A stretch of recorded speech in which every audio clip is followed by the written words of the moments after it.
말씀의 제목은 새 계명 완성을 위한 필요 조건입니다. 좀 말이 어려운데 하나님께서 우리에게 새 계명을 주셨습니다.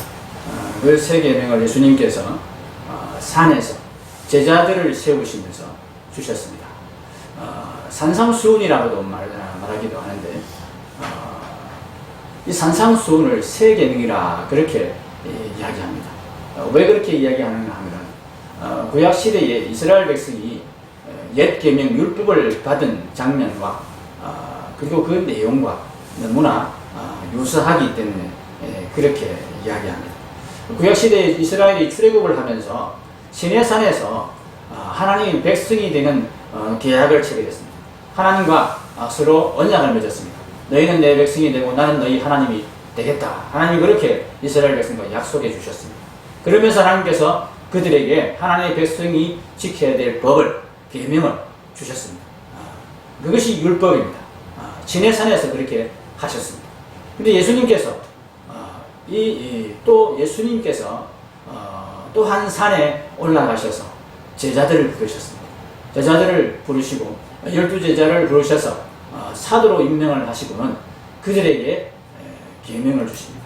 그들에게 옛 율법을 다시 설명해 주십니다. 옛 계명을 새롭게 전혀 다른 계명을 주신 것이 아니라 옛 계명을 새롭게 설명해 주셨습니다. 그 옛 계명의 진짜 의미가 무엇인지를 그렇게 가르쳐 주셨습니다. 그래서 이 계명을 새 계명이라 그렇게 말하는 것입니다. 옛 계명과 다른 것이 아닙니다. 그런데 달라 보입니다. 왜냐하면 그 옛 계명을 사람들이, 이스라엘 백성들이 잘못 오해하고 있었기 때문입니다. 그 오해한 부분들을 예수님이 오셔서 계명의 주인이고 말씀의 주인이신 예수님께서 오셔서 이것은 그런 뜻이 아니고 이 계명은 이런 의미다. 이 계명을 제대로 지키려면 이렇게 지켜야 된다. 가르쳐 주신 내용이 바로 산상수훈입니다. 산상수훈이 마태복음 5장에서 7장까지 그렇게 쭉 이어져 있습니다. 5장 첫머리는 새 계명을 지킬 수 있는, 지켜서 복을 받을 수 있는 아주 중요한 자질에 대해서 말씀을 하십니다. 애통하는 자, 심령이 가난한 자, 온유한 자, 긍휼히 여기는 자, 의에 줄이고 목마른 자, 의를 위하여 핍박을 받은 자, 마음이 청결한 자, 이런 자들이 복이 있는 자다. 복이 있는 자다. 여러분 생각을 해보십시오. 그런 자들이 복이 있는 자라고 할 수 있습니까? 애통하는 사람이 복이 있습니까? 어떻게 애통하는 자가 복이 있습니까? 슬퍼하는데, 마음에 지금 슬픔이 가득해서, 너무나 아픈 일이 있어서, 너무나 참 억울한 일이 있어서 그렇게 애통을 하고 힘들어하는데 왜 복이 있습니까? 그런 사람이 결국은 복을 받게 된다. 진능이 가난해서 정말 자기는 아무것도 아니고 아무것도 될 수가 없고 그렇게 참 자신이 너무나 미약한 존재임을 그렇게 인식하는 자들이 복이 있다고 하십니다. 왜 그렇습니까? 그 자체가 복이 아니고 그런 사람들이 하나님의 계명을 붙들며 하나님께로 나아오는 자들이 되기 때문에 그런 자들이 결국에는 하나님의 계명을 지키는 자가 될 것이기 때문에 하나님의 계명을 지켜서 하나님께서 주시는 너무나 풍성한 복, 영생의 복, 하늘나라의 복을 받게 될 것이기 때문에 그런 자가 복이 있다. 그렇게 말씀하셨습니다. 그리고 5장 이제 중반부에 가서는 옛 계명을 새롭게 설명해주는 이 새 계명이 옛 계명을 없애는 것이 아니다. 내가 옛 계명을 율법을 폐하러 온 것이 아니라 온전케 하러 온 것이다 하는 것을 분명히 하시면서 이제 5장 후반부에서는 새 계명의 진정한 의미는 사랑이다. 사랑이다. 살인하지 말라고 그랬지만 단지 살인하지 않는 것으로 너희가 만족해서는 안 된다. 하나님께서 너희의 완악함 때문에 살인하지 말라고 하신 것인데 그 살인하지 말라는 계명의 진정한 뜻은 다른 사람을 미워하지 말라는 것이다. 다른 사람을 사랑하라는 것이다. 원수까지도 사랑하라는 것이다. 이것이 하나님 주신 계명의 진짜 뜻이다. 이렇게 계명의 진정한 의미를 가르쳐 주셨습니다. 그리고 이제 6장에 와서는 마음에 대해서 말씀하셨습니다. 새 계명을 지키기 위해서는 행동을 바꾸는 것으로 되지 않는다. 너희 마음을 바꿔야 된다. 세 계명은 마음으로부터 지키는 것이다. 단지 살인하지 않는다고 해서 계명을 지키는 것이 아니고, 단지 여자를 실제로 데리고 무슨 짓을 나쁜 짓을, 가늠하는 짓을 해야만이 가늠이 되는 것이 아니고, 마음에부터 그렇게 음욕을 품는 것, 마음으로부터 사람을 미워하는 것, 그것이 살인이고 가늠이다. 하나님께서는 너희의 마음을 보신다. 중심을 보시는 하나님이시다. 그 하나님을 바라보면서 너희가 마음으로부터 이 계명을 지켜야 온전히 지키게 되는 것이다. 그렇게 말씀해 주셨습니다. 이제 6장을 지나서 7장에 와서 마지막 결론을 내리시면서 이 세 계명은 이렇게 지켜야 되는 것인데, 이 세 계명의 정신은 이것인데, 다시 이제 5장 첫 번째 말씀했던 그 애통하는 마음, 가난한 마음에 대해서 말씀하고 계십니다. 세 계명을 지켜서 복을 받기 위한 첫 번째 필요 조건. 어쩌면 이것이 모든 조건의 가장 기초적인 조건이 된다고 할 수 있겠습니다만, 먼저 이 필요 조건은 뭐냐면, 먼저 자기 눈에 들보를 발견하고 깨닫는 것입니다. 다시 말하면 자기의 죄를 깨닫는 것입니다. 자기의 죄를 들보로 인식하는 것입니다. 우리가 죄인이라고 하나님 앞에 나와서 이제 매 시간마다 예배 시간마다 고백과 감사의 기도를 그렇게 드립니다만은, 과연 우리가 얼마나 우리의 죄에 대해서 정말 진지하게 하나님 앞에 인정하며 인식하며 그렇게 죄를 통회하고 자복하는지, 이 말씀을 통해서 우리가 다시 한번 우리를 돌아보면 좋겠습니다. 예수님께서 세 계명을 지키기 위해서 먼저 너희의 죄가 얼마나 지독하고 얼마나 더러운 것인지를, 얼마나 큰 것인지를 깨달아야 된다. 그렇게 말씀하고 계십니다. 죄를 깨달은 자는 이 죄가 너무나 지독하고 너무나 더러운 것을 안 자는 그 죄 때문에 애통합니다. 그 죄 때문에 하나님 앞에 부르짖습니다. 하나님 앞에 슬피 나와서 슬피 울며, 하나님을 어떻게 하면 이 죄에서, 이 더러운 죄에서 깨끗하게 될 수 있습니다. 이 죄가 너무나 지독합니다. 이 죄가 너무나 더럽습니다. 제가 이런 죄를 품고 안고 그렇게 살고 있었다니요. 그런데 이 더러운 죄를 제가 깨닫기는 했지만은 이 죄에서 벗어날 길이 없습니다. 이 죄를 해결할 길이 없습니다. 예수님 내 죄를 위해서 십자가를 지셨잖아요. 이 죄를 예수님 해결 좀 해주세요. 이 죄에서 깨끗하게 나를 씻어주세요. 이렇게 예수님 앞에 나와서 십자가를 붙들며 애통하게 된다는 것입니다. 하나님께서는 죄인을 사랑하십니다. 하나님은 죄인을 사랑하십니다. 예수님께서도 죄인을 부르러 오셨다, 그렇게 말씀하셨습니다. 그러나 하나님께서는 죄만큼은 너무나 싫어하십니다. 하나님께는 죄가 너무나 더러운 죄가 너무나 분명하고 너무나 생생하게 보이고 느껴지기 때문입니다. 우리는 죄에 대해서 너무나 무감각합니다. 죄를 끌어안고 살면서도, 죄를 우리 마음속에 정말 이렇게 너무나 꽉꽉 채우고 있으면서도 그 죄가 그렇게 더러운지 그렇게 지독한지 알지도 못하고, 심지어는 그 죄를 좋아하면서 따라가기까지 합니다. 그것이 우리의 모습입니다. 그런 모습으로는, 그런 상태에서는 결코 하나님의 세 계명을 지키는 자리에 갈 수 없고, 하나님께 주시는 그 영원한 생명의 복, 영원한 복락 하늘나라의 복을 받을 수가 없습니다. 이것을 예수님께서 우리에게 가르쳐 주셨습니다. 하나님께서는 죄를 너무나 싫어하신다. 이것을 우리가 알아야 됩니다. 그리고 죄가 하나님 앞에 너무나 더러운 것이다 하는 것을 우리가 깨달아야 됩니다. 우리 안에 이 더러운 죄가 있다는 것을 우리가 인정해야 됩니다. 인식해야 됩니다. 어떤 여자 목사님이신데 이런 간증을 하는 것을 제가 들었습니다. 예수님을 처음 믿고 정말 자기가 정말 너무나 큰 죄인이라는 것을 깨달았는데, 그것으로 하나님께서 부족하셨든지 자기에게 예수님을 처음 믿었을 때 죄를 정말 눈물 콧물 쏟으면서 몇 시간을 그렇게 죄를 해결했는데, 그럼에도 불구하고 하나님께서 한 달 동안을 죄의 냄새를 맡게 하셨다. 신기하죠. 죄에는 본래 냄새가 없습니다. 그런데 하나님께는 죄의 냄새가 느껴지는가 봐요. 하나님이 코로 맡으시는 것이 아니고 하나님께서는 그 죄가 그만큼 역겹고 더러운 것으로 그렇게 생생하게 느껴진다는 거죠. 내가 이렇게 생생하게 느끼고 내가 너희의 죄를 볼 때마다 이렇게 역겹고 이렇게 더럽게 느껴진다. 내 마음을 너도 좀 알아봐라. 그렇게 알려주셨다고 하십니다. 그 죄의 냄새가 얼마나 지독하든지. 시궁창 냄새가 지독한데, 똥냄새 지독한데, 그런 냄새하고 비교할 수 없이 지독했다고 합니다. 너무나 역겹고 표현할 수 없는 그런 더러운 냄새가 죄에서 그렇게 났다고 합니다.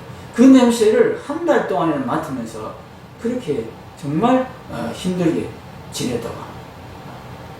하나님께서 우리에게는 그렇게 하시지 않지만 우리에게도 이 죄를 참 우리가 정말 그렇게 하신다면 우리는 아마 살 수가 없을 겁니다. 그 죄의 냄새를 맡으시면서 어떻게 살겠습니까? 그런데 우리가 죄를 느낄 수 있고 죄를 발견할 수 있는 길이 있습니다. 사실은 죄는 냄새가 나는 것이 아닙니다.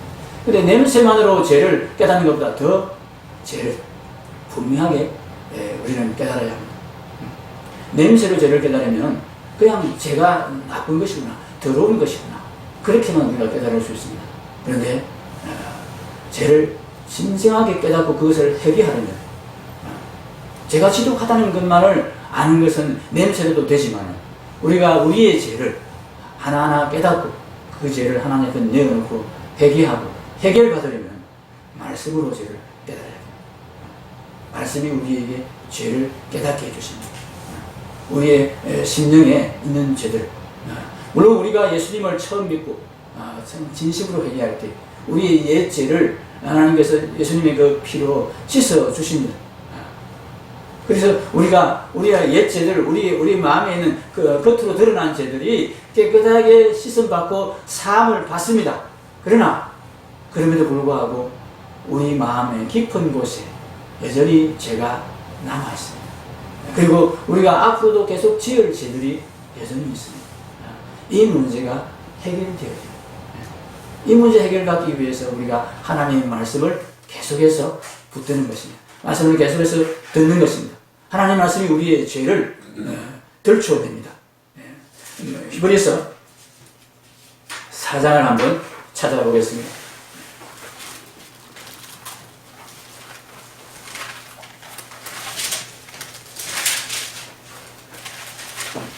히브리서 4장 12절입니다.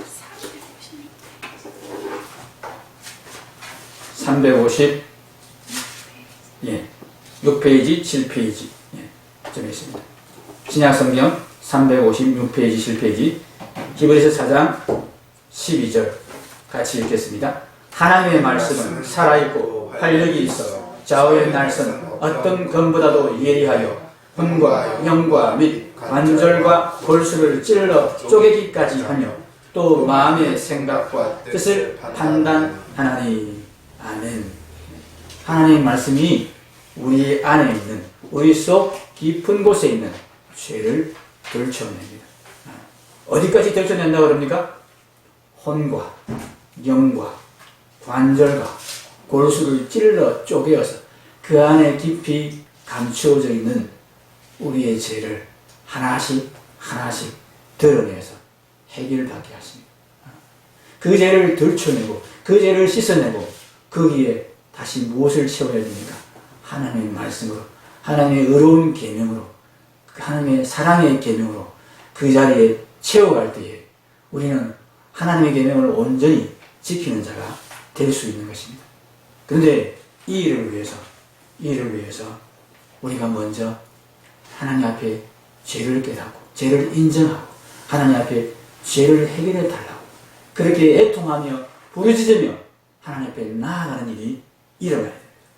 하나님은 그러한 자에게 성령을 선물로 보내주십니다. 그래서 하나님의 말씀을 깨닫게 해주시고 말씀으로 우리 안에 있는 죄를 덜쳐내시고 그 죄를 씻어주는 일을 하십니다. 하나님은 우리를 사랑하시기 때문에 우리가 진정으로 죄를 자백하고 예수님의 십자가를 붙들고 이 죄를 씻음받기를 원한다는 신실한 고백을 할 때야 하나님은 우리와 함께 해주시는 것입니다. 우리에게서 여전히 냄새가 납니다. 그럼에도 불구하고 이 죄를 씻기를 원하고 죄를 씻어서 깨끗해질 수 있는 가능성이 하나님 앞에 분명히 보일 때에 하나님은 우리의 더러운 죄에도 불구하고 우리와 함께 해주시는 것입니다. 우리의 겉으로 보이는 우리의 죄를 씻으시고는 우리 가운데 오셔서 우리 안에 깊이 감추인 죄들을 덜쳐내시면서 우리가 그것을 덜쳐내서 하나님 앞에 붙들고 하나님 이 죄를 해결해 달라고 그렇게 구하고 요청하는 우리의 소원을 하나님이 들으시고는 우리를 불쌍히 여기시며 우리 안에 찾아와 주시는 것입니다. 만약에 우리가 이 죄에 대해서 아무 감각이 없고 이 죄에 대해서 애통하는 마음이 없고 우리 안에 있는 죄를 깨끗하고 참 정결하게 그렇게 씻어 주시기를 간절히 원하는 그런 소원이 우리 마음에 없다면 하나님은 결코 우리 가운데 오시지 않습니다. 하나님은 너무나 죄를 싫어하시기 때문입니다. 우리를 사랑하시지만 하나님은 멀리 떨어지셔서 우리에게 계속 경고하시고 말씀하실 수밖에 없습니다. 그런 상태로는 우리의 죄가 깨끗해질 수 없습니다. 우리의 겉에 있는 죄는 혹시 모르겠습니다만 우리의 속 깊은 곳에 있는 죄를 끄집어내어서 깨끗하게 만들어주시는 그런 은혜를 우리는 받을 수가 없습니다. 우리의 마음에 있는 욕심과 우리의 마음에 마음 깊은 곳에 있는 두려움과 시기와 질투 이 모든 죄들이 낱낱이 덜쳐내주고 그것이 제거되고 하나님의 말씀으로 우리 마음이 가득 채워질 때 우리 속 깊은 곳으로부터 그렇게 하나님 말씀이 쌓여져 갈 때 우리가 비로소 이 세 계명을 지키는 자가 되는 것입니다. 세 계명을 지켜야만 우리가 하나님의 복을 받습니다. 우리가 구원을 받는 것은 예수님을 믿고 옛 죄를 사함받은 그것으로 끝나는 일이 아닙니다. 죄 사함을 받은 자들 가운데에 정말 죄에 대해서 애통하며 그렇게 하나님 앞에 통해 자복하는 자들의 마음에 성령님이 오셔서 우리의 속 깊은 곳에 있는 죄를 하나하나 그렇게 제거하고 깨끗하게 하시는 일이 일어나는 것이 하나님이 우리에게 베푸시는 구원입니다. 이런 자들에게 하나님께서 하나님 나라를 유업으로 주신다고 하셨습니다. 하나님은 죄에 대해서 애통함이 없는 자들에게는 성령을 선물로 주시지 않습니다. 우리가 이 죄를 깨닫는 것이 정말 복입니다. 우리 마음에 있는 죄를 정말 발견하는 것, 그 죄가 정말 지독하고 크다는 것을 발견하는 것, 깨닫는 것, 이것이 정말 복을 받는, 그래서 세 계명을 지키게 되어서 하나님 주신 영생을 누리게 되는 이 복된 일의 출발점이 된다 하는 것을 우리가 깨달아야 됩니다. 죄를 깨달으려면 어떻게 해야 된다고요?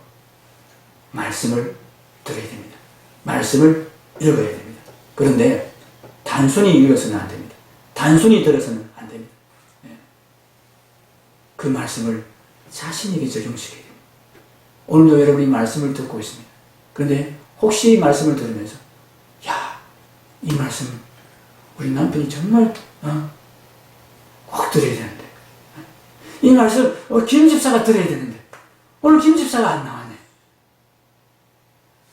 이렇게 마음이 생각되는 그런 마음이 우리에게 있으면 그 말씀이 우리에게 아무런 복이 되지 못합니다. 이렇게 말씀하셨습니다. 비판을 받지 아니하려거든 비판하지 말라. 너희가 비판하는 그 비판으로 너희가 비판을 받을 것이 너희가 헤아리는 그 헤아림으로 너희가 헤아림을 받을 것이니라. 하나님 말씀을 들을 때 그 말씀을 가지고 자신을 비판해야 됩니다. 자신을 헤아려야 됩니다. 근데 우리가 자신을 헤아리지 않고 남을 먼저 헤아리고 남을 먼저 비판합니다. 우리가 참 자신을 하나님의 말씀을 들으면서 그 말씀으로 자신을 잘 살피지 못한다는 것입니다. 제가 요즘 그런 것 같습니다. 말씀 묵상을 제가 정말 순수하게 말씀을 묵상하는 그것으로 했을 때는 그 말씀이 오직 나를 향한 말씀이었습니다. 그런데 제가 이제 개척교회를 하면서 이 새벽 기도 설교를 이 말씀 묵상한 내용을 가지고 계속 설교를 하는 일을 하다 보니까 말씀을 묵상하면서 설교가 항상 있는 거예요. 이 말씀을 내게 적용시키는 것이 아니라 자꾸 설교를 들을 교인들에게 자꾸 적용을 시키는 그런 짓을 제가 하고 있었습니다. 예전에는 오직 나에게만 적용을 시켰는데 나에게 자신에게 적용시킨 부분이 전혀 없지는 않습니다만 자꾸 내게 적용을 시키기보다 자꾸 다른 사람에게 이 말씀을 들을 교인들에게 이 말씀이 어떻게 전해질까 어떻게 받아들여질까 그런 것들을 자꾸 생각하게 되더라는 거예요. 그렇게 해서는 말씀이 내게는 정말 유익하지 않게 되는 것입니다. 말씀이 나를 판단하게 해야 됩니다. 나를 비판하게 해야 됩니다. 내게 주시는 말씀으로 말씀을 받을 수 있어야 됩니다. 우리가 참 자신을 돌아보는 일에 참 익숙하지 못합니다. 그런데 남을 우리가 살피고 남의 행위를 짚어내는 데는 너무나 참 숙달되어 있지 않습니까?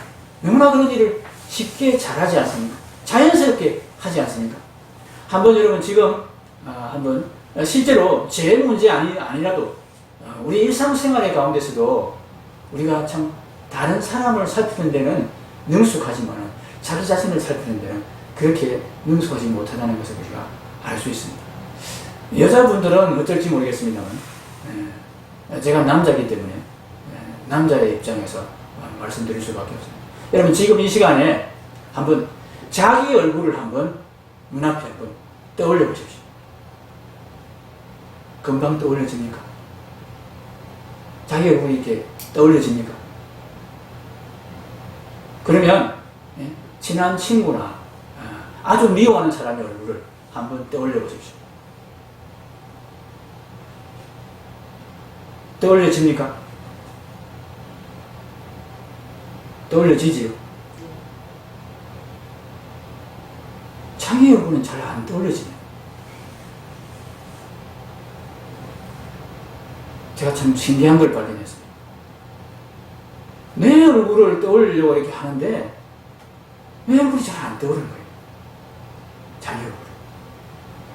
그런데 일주일에 한 번밖에 안 보는 우리 허대인 집사님의 얼굴은 제가 한번 떠올려보니까 너무도 선명하게 잘 떠오르는. 근데 한 번 본 게 아니었어요. 한 번 본 게 아니었어요. 지금 이 예배 시간만도 제가 수십 번을 허대인 집사님을 보고 있는 것입니다. 근데 제가 하루에 제 얼굴은 몇 번이나 볼까요? 제 얼굴은 하루에 제가 한 번도 안 볼 때가 많습니다. 거울도 안 보느냐? 예, 거울 보고 머리를 빗습니다, 제가 주로. 화장은 안 하기 때문에, 거울을 보고 머리를 빗을 때 얼굴을 제가 안 보더라고요. 머리만 보고, 머리 빗고 끝. 그러니까, 일주일 내내 가도 한 번도 제 얼굴을 제가 안 볼 때가 있어요. 근데 여러분의 얼굴은 일주일에 한 번 보는 것 같은데, 한 번 볼 때에 여러분을 계속해서 반복해서 보게 되면 그 얼굴이 제 머리에 다 각인되어 있는 이미지가 딱 떠올라요. 근데 제 얼굴은 안 떠올라요. 우리가 다른 부분에 있어서도 마찬가지라는 생각이에요. 자기 모습은 자기가 안 봅니다. 그런데 다른 사람 모습은 어떻게 그렇게 잘 보는지, 자기 잘못은 자기 보지도 않습니다. 생각하지도 않습니다. 뭐 그럴 수 있지. 아니 그럴 수 있지 정도도 안 합니다. 그냥 아무렇지도 않게 지나갑니다. 보지도 못하고 지나갑니다. 그런데 다른 사람이 잘못하는 것은 어떻게 그렇게 눈에 잘 들어오는지. 네. 지금 예수님께서 그 말씀을 하고 계시는 거죠. 다른 사람 눈에 있는 티는 그렇게 잘 보면서 네 눈에 있는 들보가 뭐냐면은 집을 지을 때 이 지붕에 이렇게 옆으로 쭉 작게 걸치는 그 기둥은 석가래라고 합니다. 그런데 세로로 길게 가운데 크게 걸쳐놓은 거 있죠. 그걸 들보라고. 티하고 들보를 한번 비교를 해보십시오. 이게 비교가 아니에요. 예수님이 과장법을 쓰신 것 같은데 사실은 과장법이 아닐 수 있어요. 진짜 우리 눈에 보이는 다른 사람의 허물들, 그것에 비해서 실제로 내 안에 있는 죄는 그만큼 더 크다는 얘기입니다. 왜 그렇습니까? 다른 사람의 죄는 겉으로 드러난 것만 보입니다. 그 속에 있는 죄는 하나도 안 보입니다. 그 속에 있는 죄가 겉으로 드러난 죄, 행동으로 보이는 죄보다 훨씬 비교할 수 없이 크다는 것입니다. 그래서 내 속에 있는 죄는 내 속에서 내가 알 수 있는 거예요. 내가 볼 수 있는 것입니다. 그렇기 때문에 겉으로 보이는 다른 사람의 그 죄보다 내 속에 있는 죄가 훨씬 더 클 수밖에 없다는 거죠. 이 죄를 볼 수 있어야 된다. 내 안에 있는 그 들보 같은 죄를 네가 보아야 된다. 그래야만 애통하는 마음으로 하나님 앞에 나올 수 있고 예수님 앞에 엎드려서 이 죄를 해결해 달라고 그렇게 간구하게 되는 것입니다. 이 죄를 도무지, 이 더러운 죄를, 이 냄새나는 죄를, 이 지독한 죄를 하나님 제가 속에 안고 있었습니다. 근데 이 죄를 어떻게 제가 해결할 수가 없습니다. 예수님의 그 십자가 보혈 아닙니다. 예수님 따라다니면서 성령님께서 내 안에 계셔서 계속해서 이 죄를 들춰내고 이 죄를 끄집어내고 이 죄를 찔 쪼개서 그 안에서 끄집어내고 제거해서 하나님의 말씀으로 그렇게 치료해 주시지 않으면 나는 이 죄에서 벗어나기 위하여 이 죄가 너무나 나를 크게 압도하고 나를 짓누릅니다. 그렇게 하나님께 애통하며 죄의 문제를 해결해 주실 것을 간구할 때에, 구할 때에 우리의 죄가 해결되고 우리가 하나님의 계명을 지키는 의로운 자가, 실제로 의로운 자가 되는 것입니다. 자기 안에 있는 죄가 얼마나 지독하고 더러운 것인지를 깨달은 자는 나는 이제 예수님 믿었으니까, 예수님 믿고 내가 결속함을 받고 죄 용서함을 받았으니까 나는 나의 구원 문제는 이제 끝! 이렇게 이야기하지 않습니다. 그렇게 외칠 수가 없습니다. 왜냐하면 자기 속에 아직까지도 여전히 그 더러운 죄가 남아있다는 것을 알기 때문입니다. 이 죄를 해결하면 천국 가는 것, 여러분 복을 받는 것, 그것은 둘째 문제입니다. 이 지독하고 냄새나고 더러운 죄를 내가 계속 안고 있다는 것이 너무나 견딜 수가 없어서 하나님 앞에 이 죄를 해결해 주십시오. 이 죄에서 나를 구원해 주십시오. 온전하게 깨끗하게 해주십시오. 성령님 보내주신다고 하시지 않았습니까? 성령님 보내셔서 내 안에 하나님 말씀으로 가득가득 채워주셔야만이 이 죄악은 쫓겨나고 이 죄악은 제거되고 이 죄악은 덜쳐내어서 드러내어지고 하나님 말씀이 내 안에 가득 채워져야 내가 이 죄로부터 깨끗함을 받을 수 있겠습니다. 죄를 한 번 드러낸다고 끝나는 일이 아니지요. 죄는 계속해서 우리를 위협합니다. 우리 안에 계속해서 들어오려고 그렇게 시시탐탐 우리를 노리고 있습니다. 그 죄악을 한 번 쫓아내고 제거하고 그렇게 우리 몸속에서 이렇게 잘라낸다고 해서 끝나는 문제가 아니고 또다시 죄가 들어올 수 있기 때문에 하나님의 말씀으로 우리 마음을 꼭꼭 채우지 않으면 우리는 죄에서 완전히 자유로워질 수가 없는 것입니다. 그래서 예수님께서 이 죄를 깨닫고 이 자기 안에 들보가 있는 자를 깨달은 자들을 향해서 구하라고 7절에 말씀하시는 것입니다.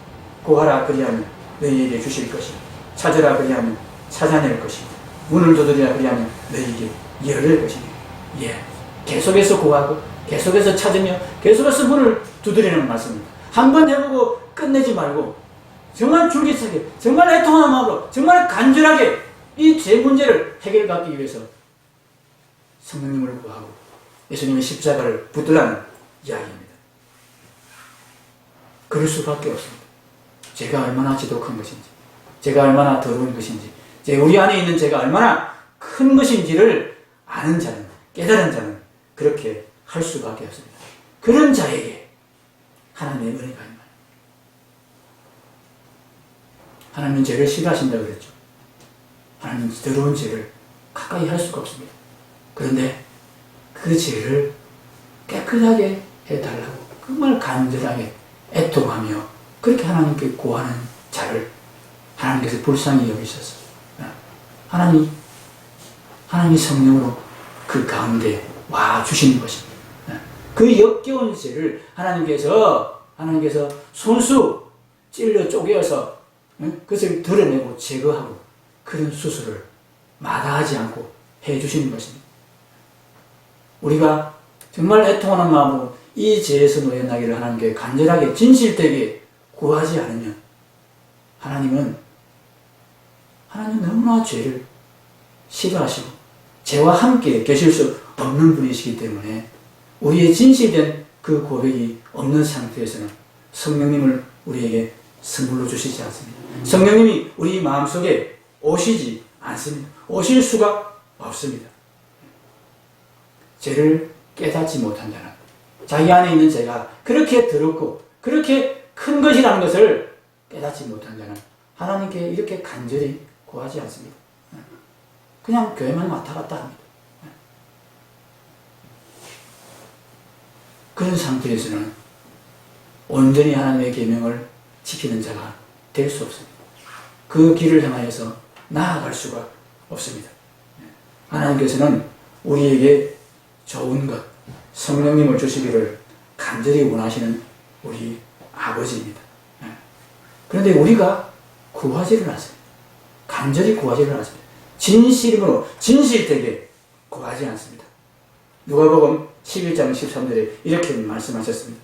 너희가 악할지라도 좋은 것을 자식에게 줄 줄 알거든 하물며 너희 하늘 아버지께서 구하는 자에게 성령을 주시지 않겠느냐 하시니라.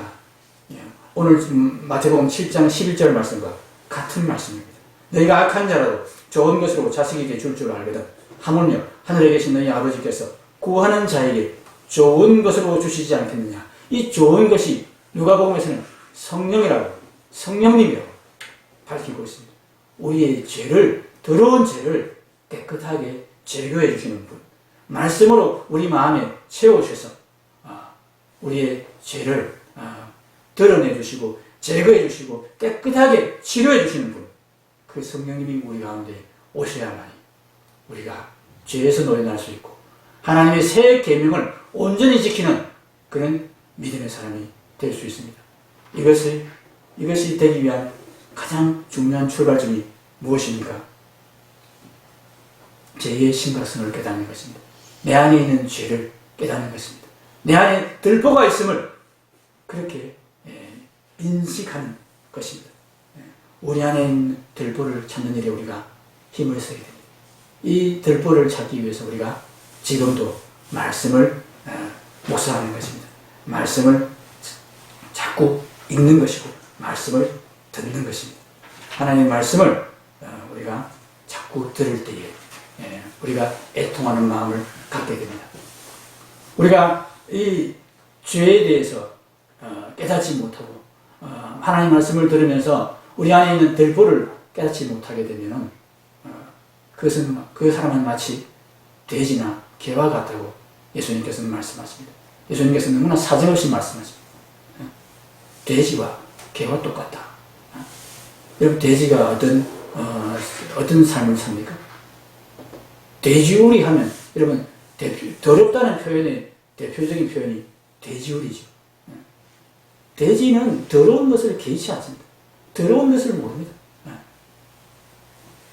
자기가 음식 먹었던 그 자리에 똥을 싸고 그 자리에 철버덕 또 주저앉아서 잠을 자고 그런 것이 돼지입니다. 하나님 보시기에 이 죄에 대한 애통함이 없는 자들은 돼지가 똑같은 것입니다. 더러운 것을 더러운 줄 모릅니다. 더러운 데 뒹굴면서 거기서 놀고 즐거워하고 거기서 잠을 자고 거기서 밥을 먹고 그렇게 한다는 것입니다. 개는 또 어떻습니까? 개의 특징이 토한 것을 도로 먹는 것입니다. 예수님께서 우리의 죄를 그렇게 씻어주셨는데 이 죄가 더러운 줄 모르고 우리가 또다시 그 죄를 다시 덜렁덜렁 널렁널렁 다시 먹는 짓을 한다는 것입니다. 죄가 더러운지를 모르게 됩니다. 죄가 얼마나 지독한 것인지 죄가 얼마나 우리를 죽이는 것인지 모르기 때문에 또다시 그 죄를 예사롭게 아무 생각도 없이 다시 짓고 다시 먹는 짓을 우리가 한다는 것입니다. 죄를 깨달아야 우리에게 구원이 있습니다. 죄를 깨달아야 우리에게 소망이 있습니다. 죄를 깨달아야 우리가 새 계명을 지키는 자가 되어서 하나님께서 정말 기뻐하시면서 우리에게 복을 주시고 영생과 영원한 천국의 복을 누리게 해주시는 은혜를 우리가 누릴 수 있습니다. 이 모든 것의 출발점에 죄를 깨닫는 것에 있습니다. 하나님 말씀을 들으셔야 됩니다. 하나님 말씀을 듣되 다른 사람에게 적용시키지 마십시오. 이건 누가 들어야 되는 말씀이고 김 집사가 꼭 이런 짓을 하네. 이렇게 듣지 마십시오.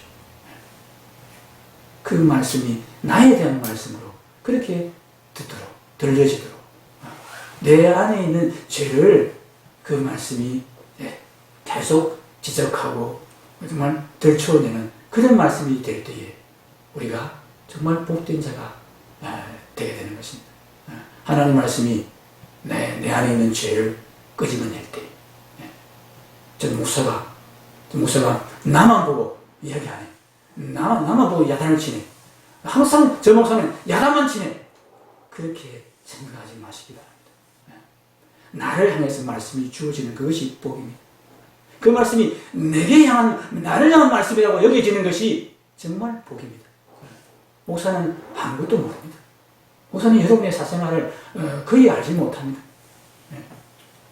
성령님께서 목사의 입을 통해서 여러분에게 여러분 안에 있는 죄를 그렇게 끄집어내고 들춰내주는 말씀을 들려줄 때에 그것이 정말 복인 줄 아시고 그 말씀을 받아서 정말 애통하는 마음으로 그 죄를 해결하는 그런 길을 우리가 걸어갈 때에 우리가 정말 복된 자가 된다는 말씀을 하나님께서 우리에게 들려주십니다. 이 말씀을 우리가 기억하십시오. 기도하겠습니다.